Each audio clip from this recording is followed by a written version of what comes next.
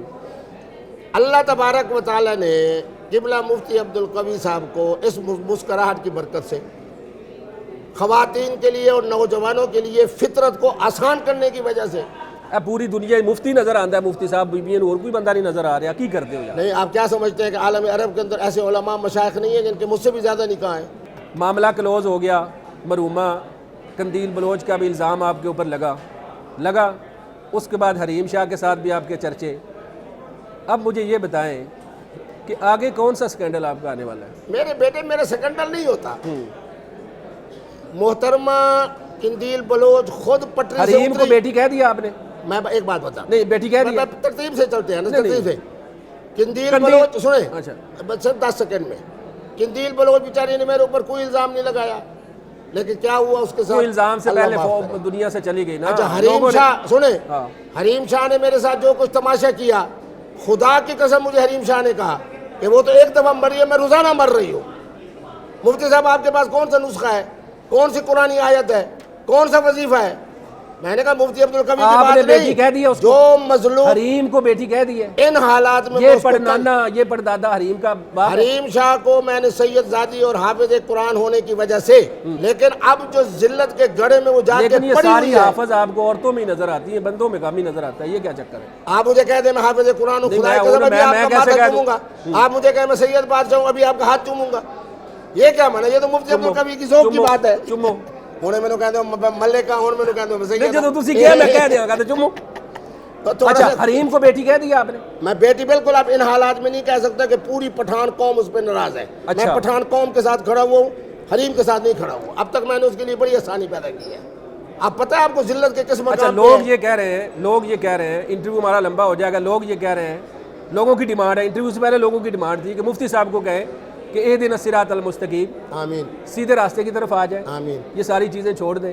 میں آپ کو اگر نیکی کی دعوت دوں کہ آئیں کلمہ کی طرف آئیں، اسلام کی طرف آئیں، نماز پڑھیں، ٹھیک ہے، حج عمرے کریں، یہ سارے کام جو گناہوں کی دلدل میں آپ پھنسے ہوئے اس سے نکل آئیں. میں اگر آپ کو دعوت دیتا ہوں، دعوت قبول کریں گے؟ میرے محترم ابھی میں نے نماز نہیں، یہ دعوت قبول کریں گے؟ نہیں وہ سنیں اس کا جواب مختصر ہے. مختصر. میں نے ابھی نماز مغرب پڑھی ہے، تسبیح کے اوپر درود شریف پڑھ رہا ہوں. اس کے بعد الحمدللہ ماہ رمضان کے اندر تسبیح سے حریم شاہ دی ذکر ہو رہا ہے. مفتی صاحب گلاں کر رہے ہیں میرے نال. الحمد سے لے کے والناس تک میں نے پورا مفتی صاحب جھوٹ نہ بولو نا. میری بات سنو، تسبیح کے اوپر آپ حریم شاہ کا نام لے رہے ہیں، آپ کہہ رہے ہیں درود شریف پڑھ رہے ہیں. یہ میرے قائد محترم عمران خان صاحب کی طرح تسبیح ہے، سچ ہوگا سچ ہوگا سچ ہوگا اللہ کہ انشاءاللہ بغیر سچ کے کچھ نہیں ہوگا. نوافل تہجد جناب رمضان میں میرے قضا نہیں ہوئے. الحمد سے لے کے والناس تک قرآن میرے بچے اچھا اب ہدایت کی طرف آنا ہے یا نہیں؟ یہ میرا ہدایت کی اور طرف آپ آنا ہے؟ مجھے بتائیں، نہیں بتائیں. مجھے بتائیں ہدایت کی طرف آنے کا نام لے، سنیں ایک مفتی کا نام لے جس نے 3 جگہ کے اوپر نماز عید الفطر پڑھائی ہو. قوم میرے پیچھے نمازیں پڑھ رہی ہے، قوم مجھ سے نکاح پڑھوا، میں ہدایت پر ہوں تو قوم مجھ سے نکاح پڑھوا رہی ہے. بھائی جہازوں پہ چڑھنا چھوڑ دیں.